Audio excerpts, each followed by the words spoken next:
Sunburn, melasma, two different things entirely that are supposed to be cured in two different approaches. So if you think that sunburn and melasma are the same thing, we need to do a quick orientation for you, and that's why you need this video.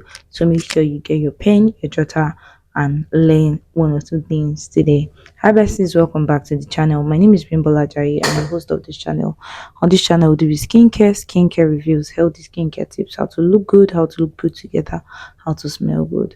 You know what to do on this channel. So before we continue, make sure you subscribe, like, share, comment, turn on your post notifications so next we drop another video. So today I'm going to be talking about sunburn and melasma. These are two different things entirely that requires maybe sometimes not really similar treatment, but I mean they have something in common that you can use to fade that pigmentation on your face, but they are not the same thing. Sunburn, we have the first degree sunburn, second degree, and the third degree. The first degree is the mild one that can actually be cured by your topical treatment and all of that. But the second degree is the one that is moderate to severe. It's, it has deeper redness, it has pain, it involves, damage to your dermis, that's like the middle layer of your skin, and it can take a week or longer before that pain, that burn will heal, before you not even have the hyperpigmentation that comes with it. While the third one is where your skin barrier, like your nerves are damaged, and is a serious condition for your skin and also your underlying tissue. It's not just having to damage your skin, but also the tissue underneath your skin that is going to be damaged. So these are two different things entirely. There are ways to prevent sunburn. There are ways to prevent sunburn. Number one, always make sure that you wear your sunscreen.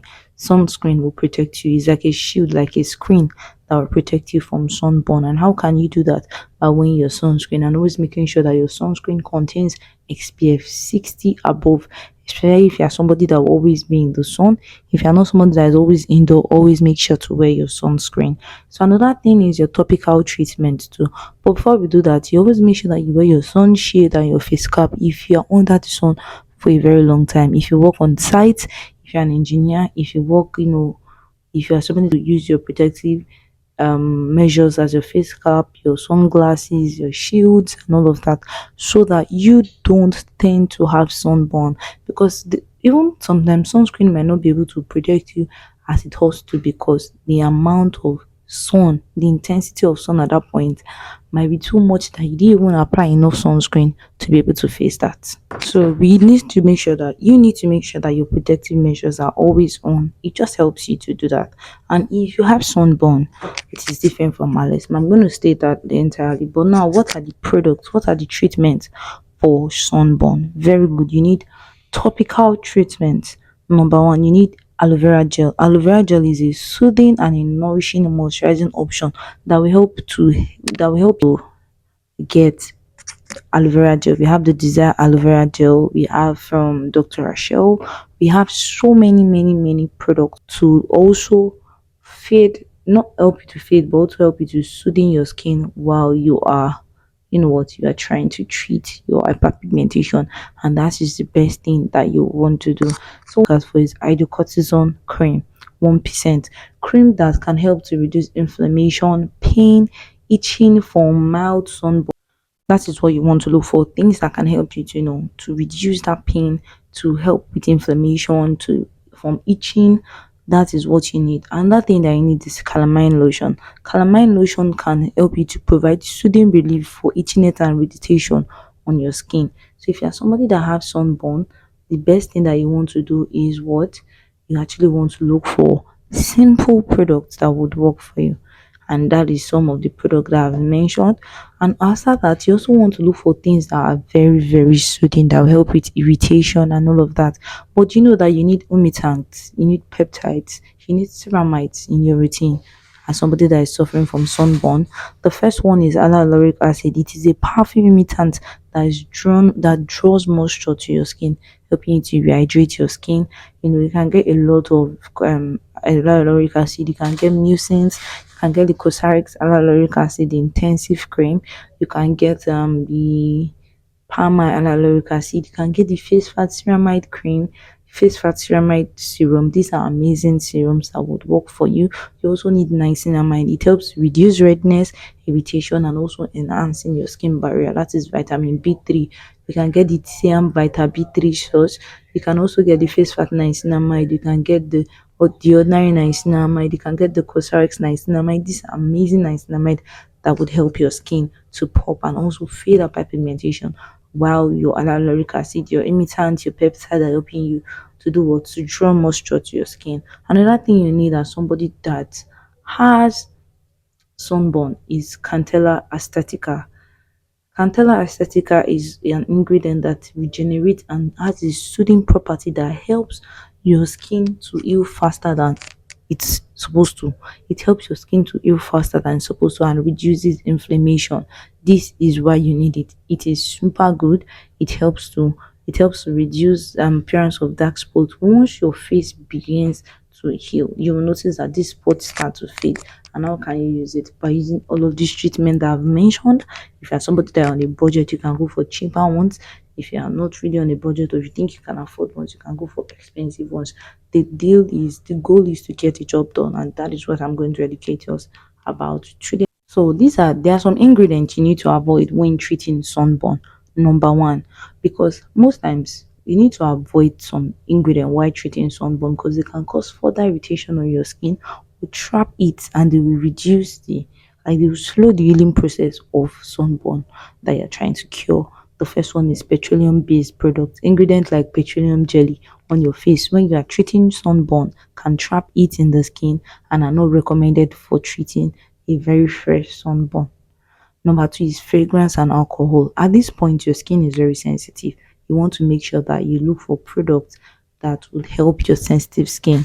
I mean, you need to look for a product that doesn't contain that is fragrance and alcohol free, something that would not dry out or further irritate your sensitive sunburn skin. Number three is ash exfoliant. If you're somebody that has using scrub during this period, they are trying to fade sunburn, you are doing it all wrong. You don't need scrub in that routine. Don't use a physical scrub. Don't use ash exfoliant. Don't use glycolic acid every blessed day. You are going to ruin your skin. I mean, this one is not damaging your skin barrier. You are ruining your skin, and it's going to take a whole lot and the grace of God to get your skin back into position. So, other things you need to do while treating sunburn is you need to stay hydrated. Hydration is key. Sunburn draws fluid away from the rest of the body. So, drinking extra water is like you are helping it, so you are trying to feed it so that with time, once it gets overflowed, it's done. But if you don't have water, your face begins to look very dry because it draws water away from all part of your body. Always make sure that you take a cool bath or shower, especially when you go under the sun. It will reduce your temperature, and you can gently afterwards pat your skin dry.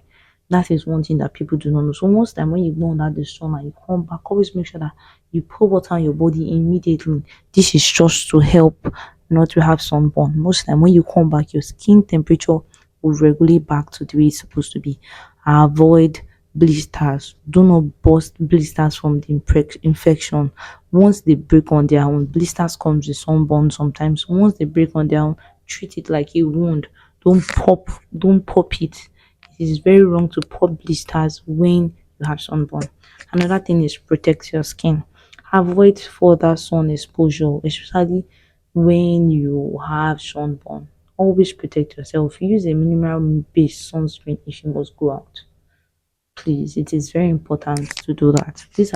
This is majorly for sunburn. Now I'm going to talk about melasma and the differences between them. Why people mix it up. But before that, the consequences of repeated sunburn, it is a whole lot. It causes premature aging, increases your risk of having cancer.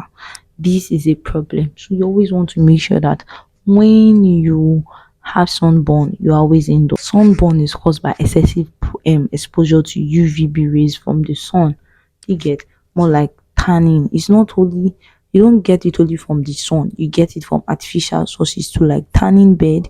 You get it from the sun, that's the UV radiation, the ultraviolet radiations that comes from it. So once the primary culprit for sunburn is UVB radiation, which is an ultraviolet radiation that penetrate and damage like the outermost layers of the skin.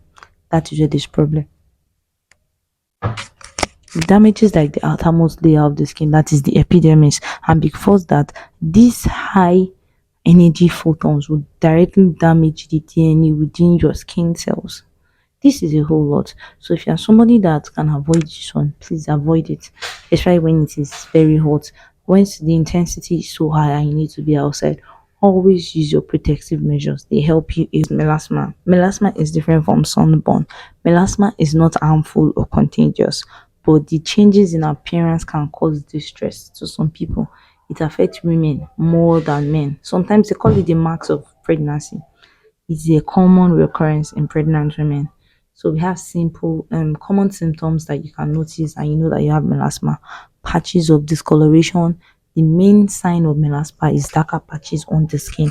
When you begin to see that you have darker patches on your skin, that is where melasma coming. They can be like freckle, like I don't even know what freckles are, or larger than dark spots, but they are more like a well defined in a body area. The common locations that they always are is your cheek, your forehead, your bridge of the nose, the upper lip, and your chin. They are always there. That is how you know where melasma is. They can also develop in other parts of your body, like your forearm, your neck, your chest. All of these places can have it. It is not just your face that can suffer from melasma. Thing that you need to do is what triggers melasma. What is the common source? Number one is sun and light exposure. Ultraviolet radiation is a very, very important, like significant trigger for melasma. And how? Because it causes the melansocytes to produce more pigment. That's like the visible and infrared rays can also make melasma worse. Hormonal changes can cause you to have melasma. Like how would I put it now? This is a common reason why you have it from hormonal change, like taking birth pills, by taking by changing your like hormone replacement during menopause, pregnancy. Genetics can also cause you to have it. Is not that it is a problem. Melasma is something that happens. It's just like excess pigmentation production at that moment. And how can you do this?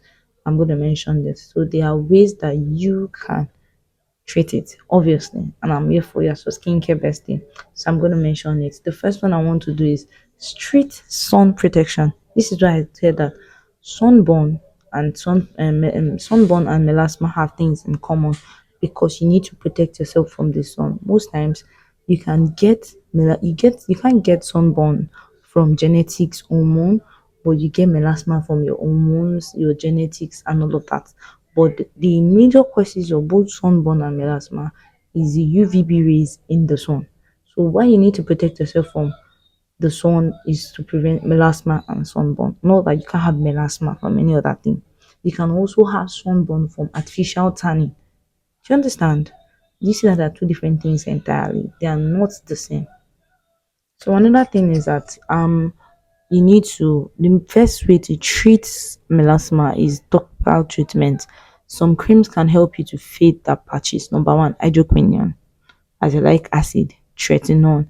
These are three combinations that can be used to treat melasma, not using them together.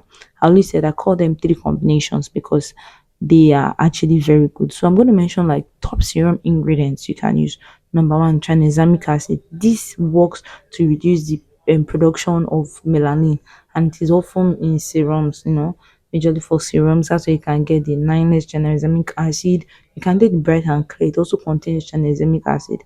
Another thing you want to get is niacinamide. You see that I said that melasma and sunburn have some products in common. So niacinamide also is known as vitamin B3.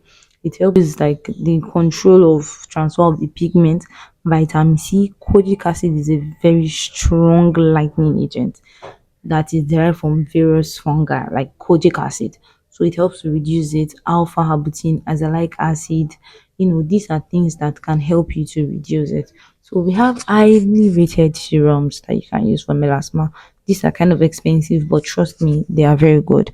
And if they are good, you need to get it, right? So the first one is our La Roche-Posay Mela B3 serum, very amazing. The Tiam Vita B3 serum, super good. The Kojic White Kojic Acid Brightening Serum, very amazing. You can also get the Derma Co 2% Kojic Acid Face Serum, the Ordinary Alpha Arbutin 2% serum. very, very amazing serums that you can use. There are many more, and these are the key differences between the both of them. The primary cause of melasma and the primary cause of sunburn are quite different, majorly because you get for ladies, if you have melasma, you are most times you're getting it from your pregnancy triggered hormone, you're getting it from genetics, and true sun is like a plus factor. But the major reason why you have sunburn is direct and acute injury of overly exposure to the UVB rays cutting from the sun. You get it. And one thing again is that melasma appears as more like a larger part of the face. It appears and they're almost like regular and blurry. But the difference is that for sunburn, it appears to be red, inflamed, and sometimes painful that can cause blistering and peeling. These things are two different things. And for distribution, most times melasma is always distributed like around your face, your upper lips, your chin, your neck, the bridge of your nose.